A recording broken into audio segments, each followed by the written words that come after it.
Hello friends, आज का जो हम लोग जो है स्टार्ट करेंगे तो एक आध दो न्यूमेरिकल देख करके तब आगे चलते हैं।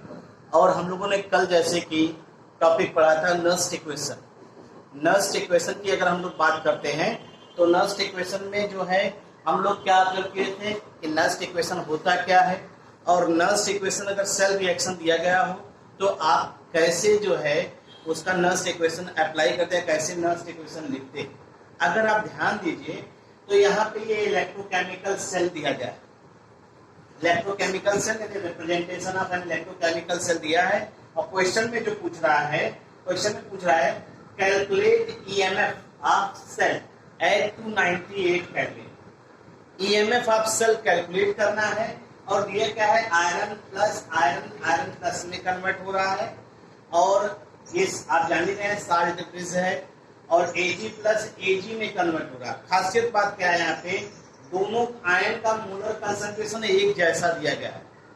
और उसके बाद दिया है reduction electrode potential of standard SRP दिया है। एसआरपी किसका, आयरन का -0.44 और एसआरपी Ag का दिया है +0.80 वोल्ट। आपको आर की वैल्यू भी दिया है, एफ की वैल्यू भी दिया है। और आर और एफ का यहाँ कोई मतलब नहीं है, सिर्फ आपको भ्रमित करने के लिए दिया गया है। क्योंकि जो भी हम लोग फार्मूला यूज करते हैं उसमें आर और इसकी वैल्यू को कंसीडर किए रहते हैं। तो अगर कभी ऐसे आपको दिखाई देगा तो ये भ्रम की स्थिति क्रिएट करने के लिए ऐसा है, तो इसलिए इस चीज पे आप ध्यान न दीजिए बहुत ज्यादा। क्योंकि अगर इसके लिए आप नर्स्ट इक्वेशन बनाएंगे तो आप देखिए क्या होगा। एनोड, एनोड कौन है, आयरन। एनोड पे आयरन जो है वो कन्वर्ट हो रहा है आयरन +2 और +2 इलेक्ट्रॉन। ये तो है रिएक्शन। इस रिएक्शन को हम लोग देख रहे हैं, इस रिएक्शन को अगर आप देखिए तो ये इस तरह से कन्वर्ट हो रहा है। और उसके बाद दूसरा है Ag, Ag प्लस एक्वस, वो कन्वर्ट हो रहा है Ag सॉलिड में। अब कितना इलेक्ट्रॉन इसे चाहिए, प्लस इलेक्ट्रॉन चाहिए। हमने आपसे बताया था ऐड करते वक्त ये ध्यान रखना आपको है कि इलेक्ट्रॉन बैलेंस होना चाहिए। तो यहाँ 2 इलेक्ट्रॉन है और यहाँ 1 इलेक्ट्रॉन है, तो इलेक्ट्रॉन को बैलेंस करने के लिए आप इसी में क्या करेंगे, मल्टीप्लाई कर देंगे 2 से। और 2 से मल्टीप्लाई करने के बाद ही आपका जो इक्वेशन आएगा, ये 2 इलेक्ट्रॉन, ये 2 इलेक्ट्रॉन, तो आपका आ जाएगा 2Ag plus aqueous plus Fe solid gives 2Ag solid और प्लस Fe2 प्लस। ये आपका इक्वेशन आ जाएगा। अब ये इक्वेशन दिया है तो इसके लिए नर्स्ट इक्वेशन हमने आपको बताया भी है, और कितने इलेक्ट्रॉन इन्वॉल्व हो रहे हैं ये आपको मालूम हो गया, यानी n की वैल्यू मालूम हो गई। तो इनके लिए अगर नर्स्ट इक्वेशन लिखेंगे तो E cell is equal to E naught cell minus 0.059 upon n की वैल्यू कितनी हो जाएगी 2 पॉइंट। कल बताया हमने, निकल देखना। हमने बार बार आपसे कहा कि पढ़ते वक्त आप प्रीवियस वीडियो को जरूर देख के आया कीजिए, उससे आपको थोड़ा सा एक सीक्वेंस मिल जाता है कि कैसे क्या चल रहा है। और लॉग प्रोडक्ट, प्रोडक्ट में क्या है, सॉलिड तो यूनिटी हो जाएगा, सॉलिड यूनिटी हो जाएगा, बचेगा कैसे, Fe+2 आयन, Fe+2 आयन अपान Ag। Ag का हमने बताया है मोलर कंसंट्रेशन ऑफ Ag। और हमने कल बताया था जो कोफिशिएंट रहता है वो हमेशा कहा जाता है पावर। जो कोफिशिएंट रहता है वो हमेशा पावर में जाता है। ये चीज आपको इसका नर्स्ट इक्वेशन मिल गया। अब आपको ये निकालना है, ई सेल निकालना है। ई सेल आपको कैलकुलेट करना है। हमें ई नॉट सेल चाहिए, तो ई नॉट सेल निकालने का फार्मूला होता है is equal to E naught cathode और माइनस ई नॉट एनोड।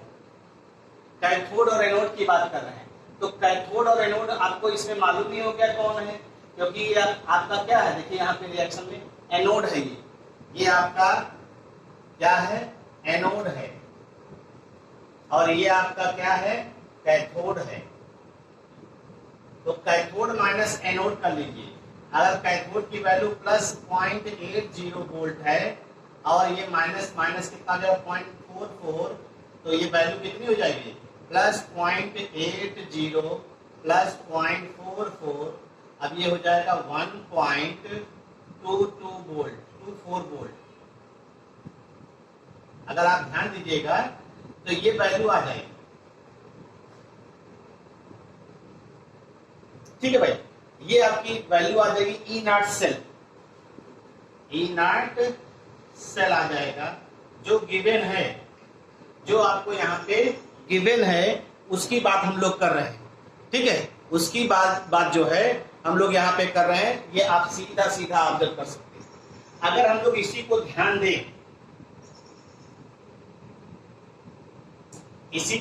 दें, तो हम लोग अब यहाँ पे सारी वैल्यू रख सकते हैं। इसकी मोलर कंसंट्रेशन की वैल्यू दी गई है कितना, 0.1। इसकी मोलर कंसंट्रेशन की वैल्यू दी गई कितना, 0.1। ये 0.1 आ गया। तो अब देखिए E cell is equal to E naught cell. E naught cell कितना आ गया, 1.24 ये आ गया। और आपको दिया गया है -0.059/2, ये वैल्यू हो गई। लॉग हुआ, और ये दिया है 0.1 और नीचे 0.1 का होल स्क्वायर। ऐसे करके बहुत सिंपल चीज है, बहुत कैलकुलेशन आपको आसान दिखाई देगा, लेकिन आपको थोड़ा इन्वॉल्वमेंट दिखाना पड़ेगा। ये ई सेल हो गया। अब ई सेल निकालने के लिए ये वैल्यू तो हो गई आपकी 1.24। ठीक, ये वैल्यू 1.24 हो गई। अगर आप इसी में को सॉल्व करिए तो यहाँ आ जाएगा 0.0295, ये आ जाएगा।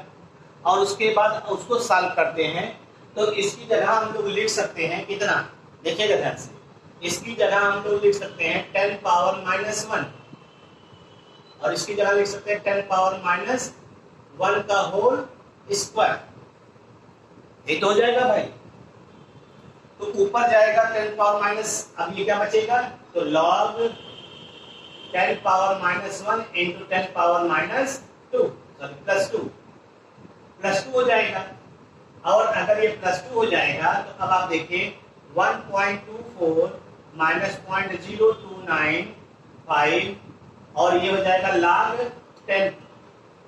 और log 10 की वैल्यू क्या होती है, log 10 की वैल्यू, अरे भाई पावर में माइनस होने से -10 की पावर क्या हो जाएगी, वो चेंज हो जाएगी। अगर इस पावर को चेंज आप कर रहे हैं 10 की पावर -1 10 की पावर 2, तो 10 की पावर 1 आ जाएगी और 10 की पावर 1 10 हो जाएगा। log 10 की वैल्यू क्या होगी, 1। तो ये हो जाएगा आपका 1.24 -0.0295 इंटू 1। इसको आप सॉल्व कर लीजिए।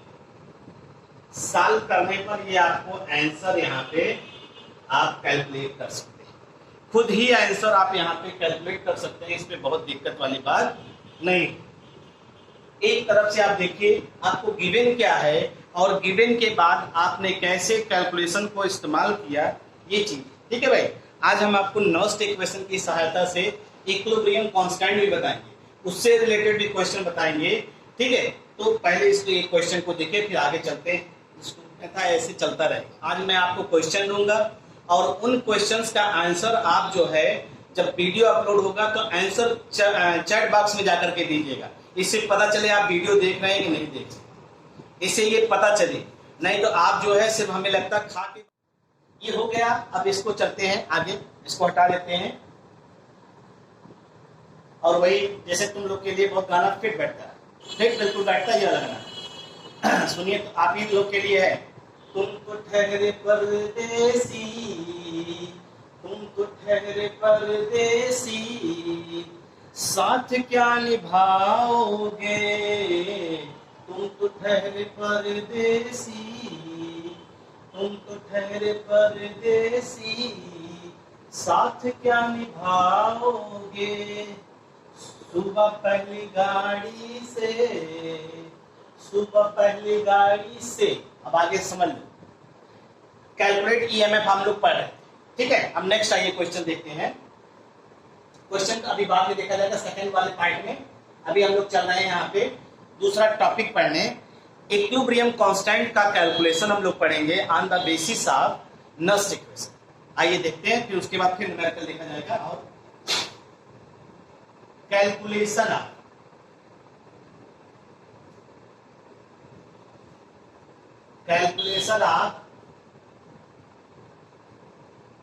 Equilibrium constant from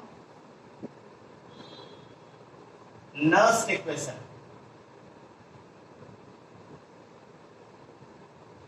Calculation of equilibrium constant from Nernst equation.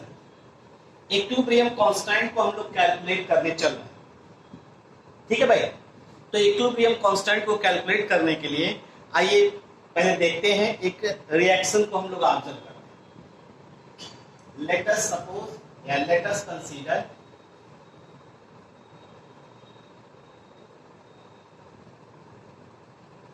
as general reaction। है जनरल रिएक्शन क्या, हम लोग एक जनरल रिएक्शन ले रहे हैं। जैसे देखिए अभी आपने ऑब्जर्व किया था, इस रिएक्शन को कई बार देखा भी है। जिंक सॉलिड और ये plus copper 2 plus ion aqueous, और ये जा रहा है किसमें, जिंक 2 प्लस आयन एक्वस और कॉपर सॉलिड।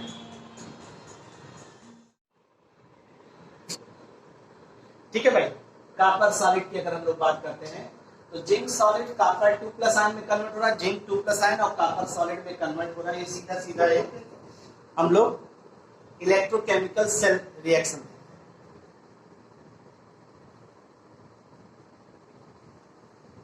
ठीक है भाई, इलेक्ट्रोकेमिकल सेल रिएक्शन देख रहे हैं। ये आपको दिया गया है।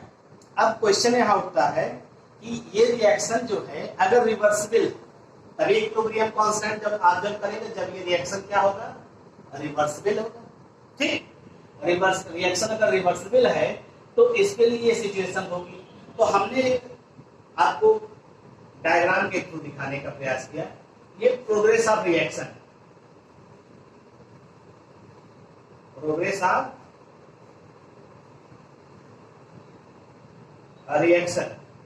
और ये इधर हमने बना दिया रिडक्शन इलेक्ट्रोड पोटेंशियल में। रिडक्शन पोटेंशियल, सॉरी, ठीक है भाई। और आपको हमने दिखा दिया, पहले तो ये मालूम होना चाहिए कि किसका रिडक्शन इलेक्ट्रोड पोटेंशियल वैल्यू ज्यादा है। तो आपको पता ही है रिडक्शन शो करने की टेंडेंसी कौन शो कर रहा है, कॉपर। तो कॉपर का रिडक्शन इलेक्ट्रोड पोटेंशियल वैल्यू हमने मान लिया ये कॉपर का है, और ये मान लिया हमने जिंक का। ये किसको बता रहे हैं, reduction electrode potential value of zinc, और ये बता रहे हैं reduction potential value of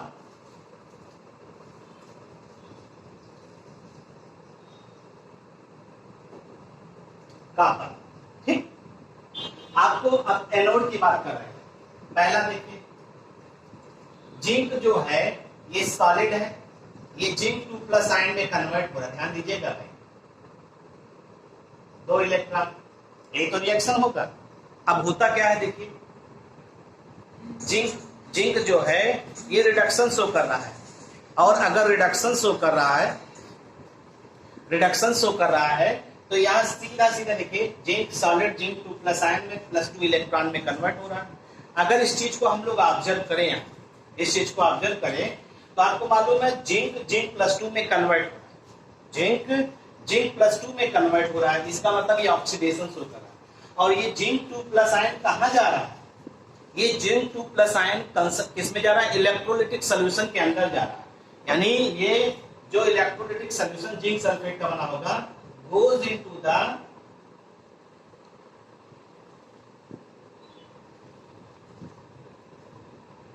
electrolytic solution, यानी इसका कंसंट्रेशन क्या होगा, concentration of zinc ion increase करेगा। ध्यान दीजिएगा, इसी से आइडिया आपको होगा। जब जिंक आयन का कंसंट्रेशन सॉल्यूशन में बढ़ रहा है तो उसका रिडक्शन पोटेंशियल वैल्यू भी बढ़ेगा। तो इसका क्या होगा, reduction potential value increases. Reduction potential value भी क्या होगा, वह इंक्रीज करेगा। यानी अब ये देखिए ध्यान से, ये धीरे धीरे इस तरह से बढ़ेगा, ये धीरे धीरे इस तरह से बढ़ेगा। और धीरे धीरे अगर इस तरह से बढ़ता है तो इसको हम लोग ऑब्जर्व कर सकते हैं। धीरे धीरे जो है इस तरह से हम लोग ऑब्जर्व कर सकते हैं। रिडक्शन पोटेंशियल वैल्यू क्या हो रहा है, इंक्रीज कर रहा है। और रिडक्शन पोटेंशियल वैल्यू अगर इंक्रीज कर रहा है तो जिंक का रिडक्शन पोटेंशियल वैल्यू हमने बढ़ते हुए क्रम में दिखा दिया। ठीक, अब आप यहां पे देखिए दूसरी कंडीशन, ये हो गया है ना। अब देखिए, ये हमने पहली कंडीशन आपके लिए लिया भाई। अब दूसरी कंडीशन की बात करते हैं।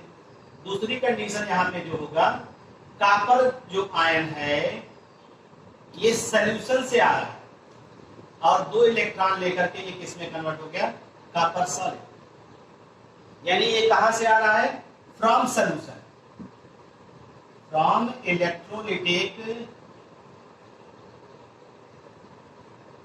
सॉल्यूशन। इलेक्ट्रोलिटिक सॉल्यूशन से ये क्या हो रहा है, आ रहा है। अगर इलेक्ट्रोलिटिक सॉल्यूशन से ये आ रहा है तो आप खुद गौर से देखिए कि इलेक्ट्रोलिटिक सॉल्यूशन में इसका कंसंट्रेशन क्या हो जाएगा, बढ़ जाएगा। और हमने आपसे पहले भी कहा है कि जो नर्स्ट इक्वेशन है वो सेल पोटेंशियल और कंसंट्रेशन ऑफ इलेक्ट्रोलिटिक सॉल्यूशन के बीच में है। तो जानते हैं जब कंसंट्रेशन इसका बढ़ेगा घटेगा तो उससे ई सेल की वैल्यू भी क्या होगी, यानी रिडक्शन इलेक्ट्रोड पोटेंशियल वैल्यू भी क्या होगी, वो चेंज होगी। ये ध्यान रखना है आपको। तो जब इलेक्ट्रोलिटिक सॉल्यूशन आ रहा है तो इसका मतलब आप जानते हैं क्या कहेंगे, concentration of copper ion in solution क्या होगा, डिक्रीज करेगा। और जब कंसंट्रेशन डिक्रीज करेगा तो जो रिडक्शन पोटेंशियल वैल्यू है,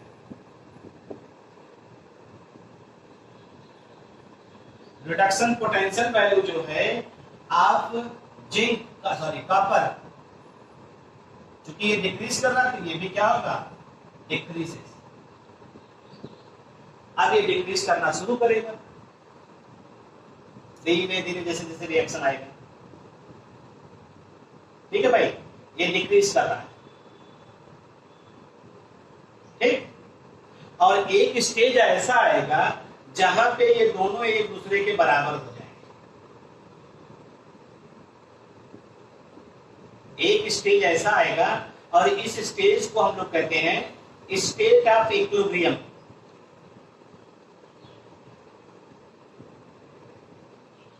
स्टेट ऑफ इक्विलिब्रियम इसे कहते हैं। और इस स्टेट पर हम लोग कह सकते हैं कि concentration of copper 2 plus ion and zinc 2 plus ion are same. ठीक, concentration of copper 2 plus ion and zinc 2 plus ion are same. और उसी इक्विलिब्रियम स्टेट को हम लोग यहाँ पे ऑब्जर्व करें। अब आप देखिए इसके लिए, इस पहले इतना आप ऑब्जर्व कर लीजिए, देख लीजिए एक बार, तब आगे चलते हैं। पहले इसको देख लीजिए। रिएक्शन एक कैथोड का जिंक आयन एनोड पे बाई जिंक सॉलिड जिंक में कन्वर्ट हो ही रहा है, सॉल्यूशन में जाएगा। सॉल्यूशन इलेक्ट्रोलिटिक का कौन बना रहता है, इलेक्ट्रोकेमिकल सिंथेसिस में अगर असल में देखा होगा जिंक सल्फेट का। ये जिंक आयन जैसे ही सॉल्यूशन में जाएगा वहां पे आयन की कंसंट्रेशन बढ़ेगी। आयन की कंसंट्रेशन बढ़ेगी तो रिडक्शन पोटेंशियल यहाँ बढ़ रहा है। ये देखिए, इसको लिख दे रहे हैं हम रिडक्शन पोटेंशियल। इसको रिडक्शन पोटेंशियल क्या, इसको हम लोग कह सकते हैं ऑक्सीडेशन पोटेंशियल ऑफ जिंक। ये क्या हो रहा है, जिंक 2 प्लस आयन जिंक में कन्वर्ट जो हो रहा है, ऑक्सीडेशन हाफ सेल है।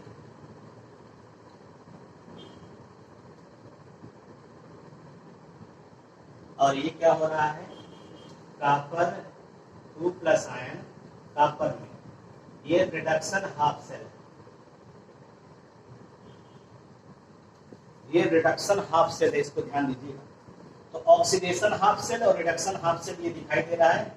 अब यहाँ से रिडक्शन वाले का इलेक्ट्रोड पोटेंशियल घट रहा है और ऑक्सीडेशन वाले का जो है इलेक्ट्रोड पोटेंशियल क्या हो रहा है, बढ़ रहा है। और दोनों एक स्टेट पे आ जाएंगे, उस स्टेट को स्टेट ऑफ इक्विलिब्रियम कहेंगे और स्टेट पे कंसंट्रेशन दोनों का क्या होगा, सेम।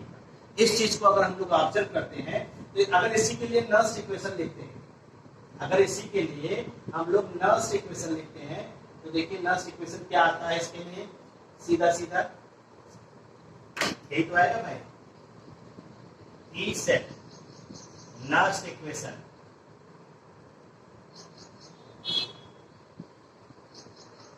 नर्स इक्वेशन इसके लिए क्या आएगा, E cell is equal to E naught cell minus 0.059 upon 2 log product. Product में जो सॉलिड है उसे क्या कर देंगे, कैंसिल कर देंगे। तो जिंक 2 प्लस आयन का concentration upon copper 2 plus ion का कंसंट्रेशन। अभी आपने क्या कहा, इक्विलिब्रियम स्टेट। जब ये इक्विलिब्रियम स्टेट में आ जाएगा तो इक्विलिब्रियम क्या लिखते हैं, Kc। Kc is equal to आप लिखेंगे molar concentration of zinc 2 plus ion upon molar concentration of copper 2 plus ion, ये हो जाएगा। और इक्विलिब्रियम स्टेट पर दोनों हाफ सेल का जो रिडक्शन पोटेंशियल वैल्यू है वो क्या होगा, सेम, मतलब इक्वल होगा, यानी इस सेल की वैल्यू क्या हो जाएगी, 0। एट इक्विलिब्रियम स्टेट इस सेल की वैल्यू 0 हो जाएगी।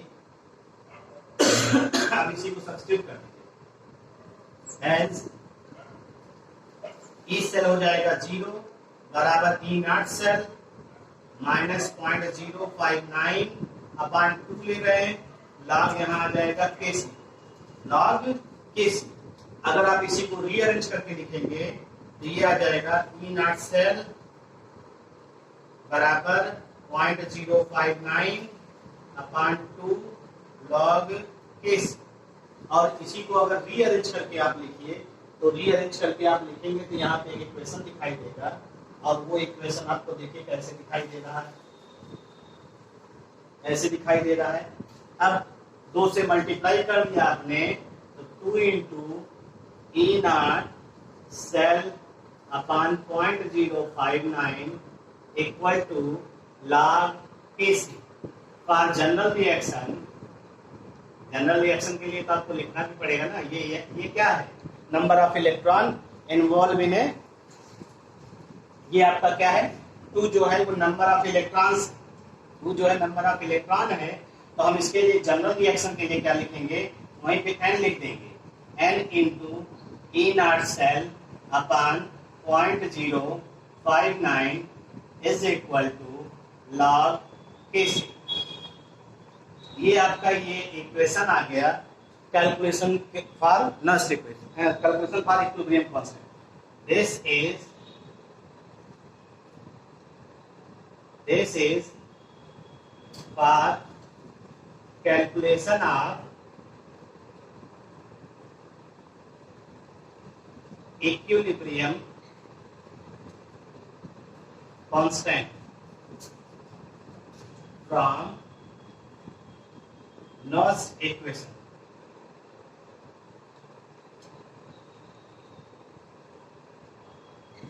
ठीक है भाई, this is for calculation of equilibrium constant from Nernst equation. ये आपको फार्मूला याद होना चाहिए, ये फार्मूला आपको याद होना चाहिए। इस पे न्यूमेरिकल आपको जरूर मिलते हैं, और न्यूमेरिकल मिलने के अलावा इसमें एंटी लॉग भी देखना पड़ता है आपको। एंटी लॉग की सहायता से आप यहाँ पे वैल्यू कैलकुलेट करते हैं। तो आइए एक क्वेश्चन खट से देखते हैं, फिर उसके बाद दूसरे पार्ट में जब हम लोग मुलाकात होगी तो उसमें कुछ क्वेश्चंस लिखे भी रहेंगे जो आपके लिए रहेगा, एक आध 2 क्वेश्चन उसमें से आगे बढ़ते हैं। लेकिन तैयारी आप करिए इस चीज के लिए। Calculate the Kc for the reaction, ये दिया गया है, और रिएक्शन दिया गया है 2Fe3 plus 2I minus gives 2Fe2 plus और प्लस I2। ये क्वेश्चन दिया गया है, और इसमें दिया गया है E naught cell is equal to 0.235 volt. ये क्वेश्चन दिया गया है, ये क्वेश्चन दिया गया है, केसी निकालना है। ये फार्मूला है, देखिए केसी निकालना है हमें, लॉग केसी पहले निकालना है। तो ई नॉट सेल दिया ही गया है। पहले आप इसमें देखिए इलेक्ट्रॉन का इन्वॉल्वमेंट कितना हो रहा है। देखिए 2 3 6, 2 दूना 4, दोनों के बीच में डिफरेंस कितने का हो रहा है? 2 का। तो यहाँ नंबर ऑफ इलेक्ट्रॉन जो है इतना इन्वॉल्व हो रहा है 2। अगर इस चीज को आप ऑब्जर्व करेंगे तो ऐसे भी आपको आइडिया हो जाएगा। आप देखिए, तो अगर इस चीज को हम लोग देखें तो लॉग के सी बराबर 2 इंटू ई नॉट सेल 0.235 अपान 0.059, ये हो जाएगा। अगर इसको आप सॉल्व करेंगे 0.470 अपान 0.059, ये दिया गया। अब लॉग के सी ये वैल्यू, ठीक, ये वैल्यू है, इसको सॉल्व करिए आप, ठीक है भाई, सॉल्व करिए, इसका आंसर निकालने का प्रयास करिए। लॉग के सी बराबर कितना आ रहा है? अगर आंसर दिया जाता है कि इसकी वैल्यू को कैलकुलेट करिएगा, सॉल्व करिए, ठीक। हमने आपसे कहा था सॉल्व करिएगा, और हम ये मान के चलते हैं आप इस वैल्यू को सॉल्व किए होंगे। आप इस वैल्यू को सॉल्व किए होंगे, तो अगर इस वैल्यू को सॉल्व करिए 0.470 डिवाइडेड बाई 0.059, तो ये लगभग आ रहा है 7.966। अगर ये आया है ठीक है, देखिए 7.966 ये सॉल्व करने पे आया, ठीक। अब आपको देखिए, आपको केसी की वैल्यू निकालनी, केसी की वैल्यू निकालनी है। इस केसी की वैल्यू को निकालना है, और हमें अब इसका क्या लेना पड़ेगा? एंटी लॉग, ठीक। तो एंटी लॉग अगर इसका लेंगे तो देखिए, तो एंटी लॉग ले रहे हैं, एंटी लॉग ऑफ 7.966, इसका एंटी लॉग लेंगे तो आप जानते हैं केसी बराबर जो वैल्यू आएगी आपको एंटी लॉग में हमने क्या बताया। देखिए, जो 10 के जो बार पहले डेसिमल के पहले है वो चला जाएगा 10 की पावर, 10 की पावर हो गया, यानी 60 जो है 10 की पावर चला गया।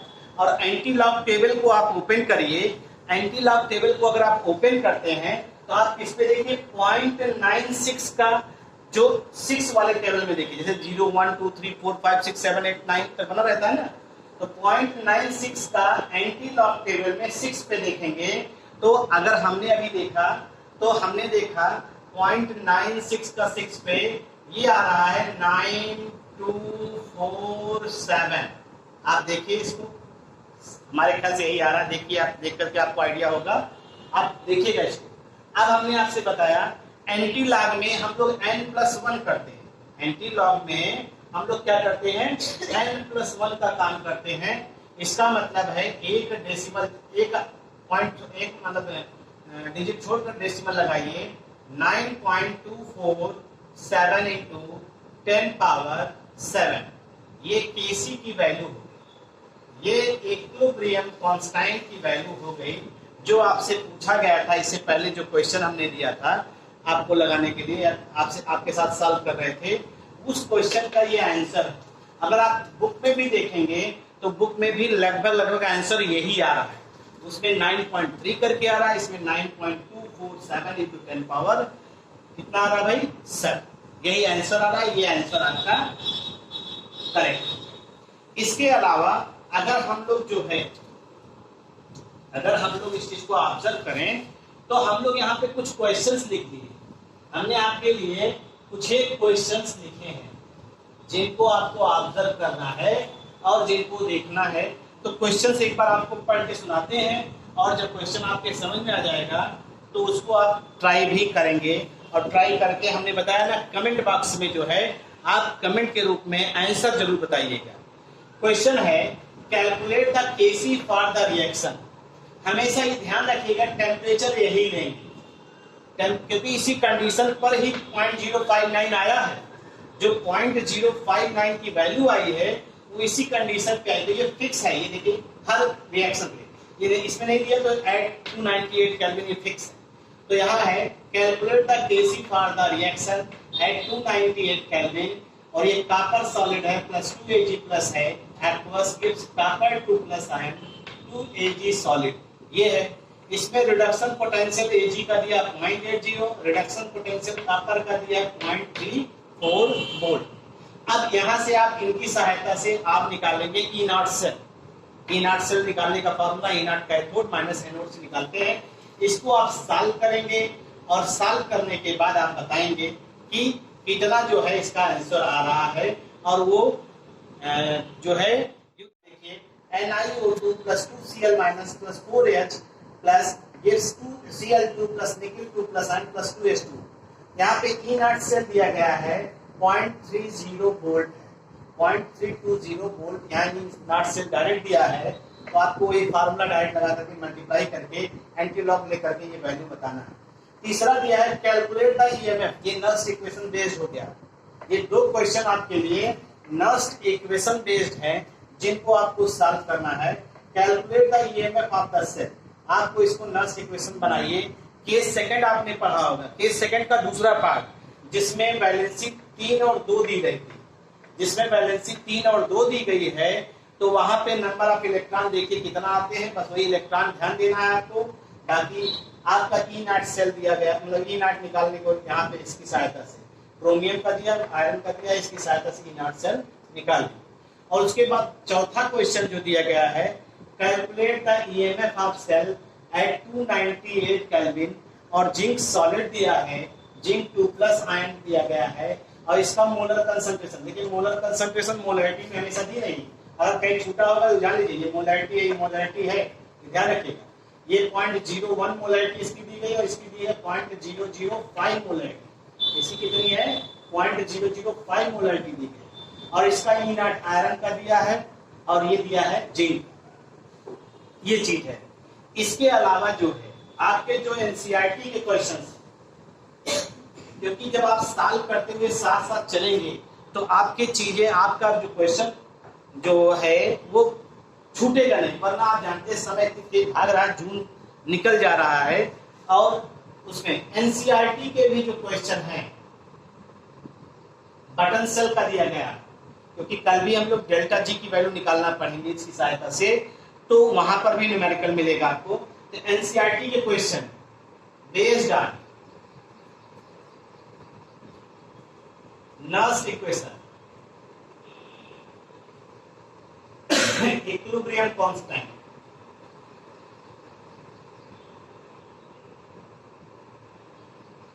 इनको भी जो है आपको सॉल्व करना है। और इसके पहले भी आपने पढ़ा हुआ है, देखिए Kohlrausch law,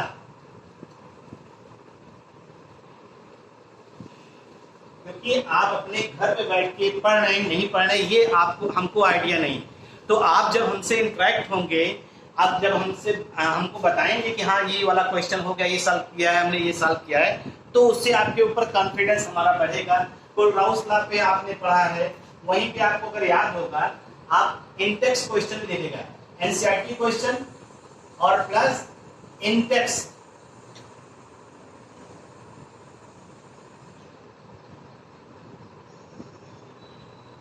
question Kohlrausch law का एप्लीकेशन पे क्वेश्चन बहुत है। डिसोसिएशन कांस्टेंट निकालना है, डिसोसिएशन कांस्टेंट, क्योंकि जैसे आप चलेंगे आगे, अभी फैराडे लॉ शुरू हो जाएगा, फैराडे लॉ पे न्यूमेरिकल है, फिर उसका न्यूमेरिकल हम लोग देखने लगेंगे। तो ये जो है आज आपका जो है इनसे रिलेटेड ये क्वेश्चंस, इनसे रिलेटेड ये सभी चीजों को आप सॉल्व करेंगे, और इतनी चीजों को आप लेकर आगे चलिए। बहुत ज्यादा बर्डन अपने ऊपर लेकर, लेकिन न्यूमेरिकल लगाइए। आप एक दिन लीजिए, 2 दिन लीजिए, लेकिन वीडियो में जो है चैट बॉक्स में जाकर के आप इसको जरूर बताइए, इतना पढ़िए। इसके बाद बाकी की चीजें नेक्स्ट आगे पढ़ा जाएगा। Thank you.